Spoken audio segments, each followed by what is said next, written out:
у селі народжувала відьма, і в ту ніч у пологовому вижила лише її дитина. Дитина закричала, і крик обірвався за секунду. Так різко, ніби невидима рука стиснула її горло в ту саму мить, коли вона вперше вдихнула повітря. Я стояв із мертвою новонародженою на руках і не міг знайти жодного медичного пояснення тому, що щойно сталося просто переді мною. Це була друга смерть за одну ніч. Третя чекала за стіною, а винна в усьому цьому, як я зрозумів лише через роки, спокійно народжувала в сусідній палаті, без жодного ускладнення. Усе почалося значно раніше, звичайною п'ятницею, яка мала стати найгіршою зміною за всю мою 30-річну практику ще до того, як я про це дізнався. Того вечора в нашому сільському пологовому одночасно лежало 4 жінки на пізних термінах. А персоналу, крім мене і 2 акушерок, давно вже не вистачало рук. Уляну в селі знали з тією особливою обережністю, з якою говорять про людей, кого краще зайвий раз не чіпати. Жила на околиці сама, без чоловіка, без родичів поблизу. Тримала город, з якого продавала трави та настоянки бабусям на нездужання. І, як шепотіли жінки в черзі до мене на прийом, знали більше, ніж належить знати простій людині. Я, як лікар, до забобонів ставився з презирством усе життя. Вагітність минала звичайно, аж до одного моменту на 8-му місяці, коли, слухаючи серцебиття плода, я почув дещо, чого не міг пояснити фахово. Ритм повільніший за нормальний, майже подвійний, наче апарат ловив 2 серця замість одного. Хоча УЗД чітко показувала одноплідну вагітність. Я списав це на несправність обладнання і замінив датчик. Наступного разу звук був точно таким же. Уляна, слухаючи мій розгублений коментар, тільки посміхнулася і спокійно сказала, що її дитина народиться такою, якою мало народитися. Просто нехай я впущу її і не буду заважати. Того вечора, коли почалися перейми одразу в 4 жінок, я вперше за 30 років роботи відчув паніку, з якою не міг впоратися професійно. Не через складність самих пологів, а через дивне, липке передчуття, яке чіплялось до горла ще до того, як щось насправді пішло не так. Одна з акушерок, молода дівчина, що прийшла до нас лише минулого року, згодом розповіла мені, що того вечора, заходячи в коридор, відчула запах, якого не могла пояснити. Щось середнє між скошеною травою і паленим воском, хоча ніхто в будівлі не палив нічого. Оксана народжувала перша вагітність. Усе йшло гладко до останнього моменту. Я стояв біля монітора, спостерігаючи криву серцебиття плода. Впевнену, рівну. І за секунду вона просто зникла з екрану. Обірвалась миттєво. Без жодного поступового спаду, який супроводжує кисневе голодування. Дитина народилася мертвою за 10 хвилин. Я перевірив обладнання власними руками, справне, жодних несправностей, жодних пояснень. Я не встиг оговтатись від шоку, як мене покликали до Тамари, що народжувала 3-ю дитину. Досвідчена, без жодних факторів ризику за всю історію 2 попередніх вагітностей. Дитина народилася живою. Закричала той самий здоровий, чистий крик новонародженого, який я чув сотні разів. А потім крик обірвався так різко, немов невидима долоня щойно стиснула крихітне горло тієї самої миті, коли легені вперше наповнились повітрям. Я подавав реанімаційну допомогу, доки руки не затерпли. Жодного результату. Я стояв у коридорі між 2 пологовими залами. Руки тремтіли так, що я двічі впустив інструменти.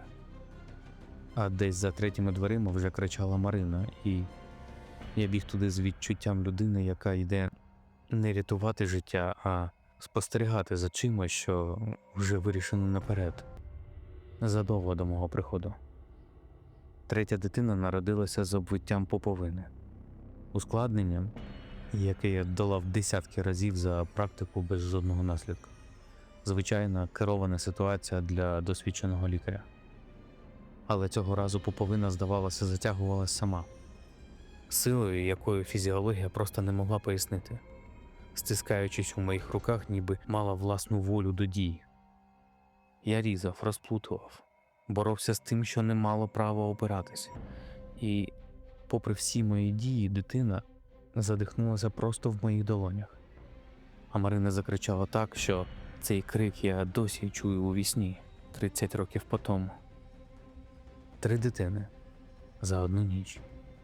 3 смерті без жодного медичного пояснення, які будь-яка комісія за нормальних обставин розслідувала б місяцями. А в сусідній палаті за стіною тихо, майже безболісно, без єдиного ускладнення, народжувала Ульяна. Коли я ще тремтячий, з руками, які пахли смертю 3 немовлят, зайшов до її палати, вона вже тримала на грудях здорову, рожеву, ідеально доношену дівчинку, яка спокійно спала. Наче навколо не сталося нічого. Ульяна подивилася на мене знизу вгору, і в її очах, спокійних, майже лагідних, я побачив те, чого раніше не помічав за всі місяці спостереження. Щось старе, оцінююче, зовсім не властиве звичайній породіллі, яка щойно народила первістка. Погладжуючи дитину, вона тихо сказала, що іноді, щоб щось прийшло в цей світ по-справжньому, потрібно звільнити місце. Я не зрозумів тоді сенсу цих слів. Списав на післяпологовий стан, шок, дивну сільську манеру говорити загадками. Записав у медичну карту стандартну фразу про успішні пологи без ускладнень і пішов писати 3 протоколи смертей, які мали переслідувати мене наступні роки безсонням. Комісія, що приїхала з району за тиждень, не знайшла жодного медичного пояснення 3 смертям в одну ніч. Обладнання перевірили, справне. У звіті записали формулювання, яке я перечитував потім сотні разів. Рідкісний статистичний збіг непов'язаних ускладнень. 3 сім'ї поховали дітей, а село ще довго перешіптувалось. Хоча вголос ніхто нічого конкретного не наважувався сказати. Я почав спостерігати за Ульяною здалеку, приховуючи цей інтерес навіть від самого себе, називаючи його професійним контролем за розвитком дитини. Дівчинку назвали Мокриною, старовинним, майже забутим у наших краях ім'ям. Вона росла навпрочуд швидко, оминаючи нормальні етапи розвитку. Сиділа в 4 місяці, ходила в 7, а в рік на профілактичному огляді подивилася на мене поглядом, який я до того бачив тільки в матері. Не дитячим, а таким, ніби істота значно старша за свій вік просто тимчасово вдягла тіло немовляти, примірюючи його, як приміряють чужий одяг, який ще трохи завеликий. За рік по тому селом прокотилася хвиля дивних смертей серед дітей, народжених у ту саму ніч, у сусідніх селах, куди я за викликом теж їздив консультантом. Кожного разу раптово.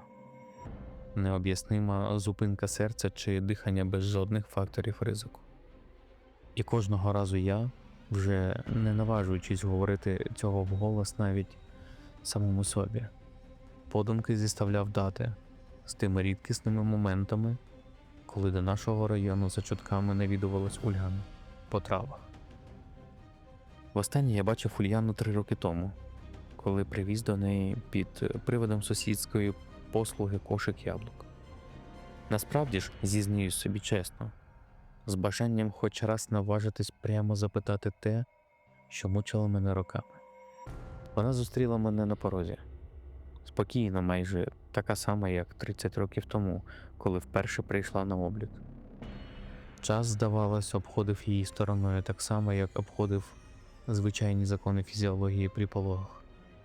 Вона сказала, що знає, чому я приїхав, чому саме її дитина живе, а інші ні. Пояснила спокійно, без тіні провини. Кожна дитина, яка приходить у цей світ, забирає щось із нього для рівноваги. Її дитина забрала багато відразу, тому й вийшла такою сильною, а решта просто не витримали ціну. Я не знайшов слів, щоб відповісти. Розвернувся і пішов, залишивши яблука на порозі. І відтоді жодного разу не наважився приблизитися до її будинку. Навіть якщо шлях додому лежав через ту вулицю. Я тепер їжджу довшою дорогою, через ліс, аби тільки не проїжджати повз ті ворота. Мокрині виповнилося 3 роки. Кажуть, вона вже вміє читати, хоча ніхто її не вчив. І що вночі, коли в селі вимикають світло, у вікні їхнього будинку все одно горить тьмяне, жовтувате світло. До самого ранку. Без жодного видимого джерела. Учора до мене на прийом, вагітна вперше, прийшла молода дівчина з сусіднього села. Записуючи в карту дату очікуваних пологів, я з жахом зрозумів, що вона розродиться саме тієї ночі, коли, за чутками односельчан, Ульяна нещодавно знову почала ходити по травах, аж до райцентру, уперше за 3 роки. Я досі не наважився нікому розповідати цю історію офіційно. Хто повірить старому сільському лікарю, який бачив забагато смертей за одну кар'єру, щоб йому можна було довіряти власним висновкам. Сьогодні ввечері, готуючись до чергового чергування, я вперше за 30 років дістав зі старої шафи ікону, яку батько колись подарував мені на випуск з медінституту, і поставив її на столі поруч із реанімаційним обладнанням.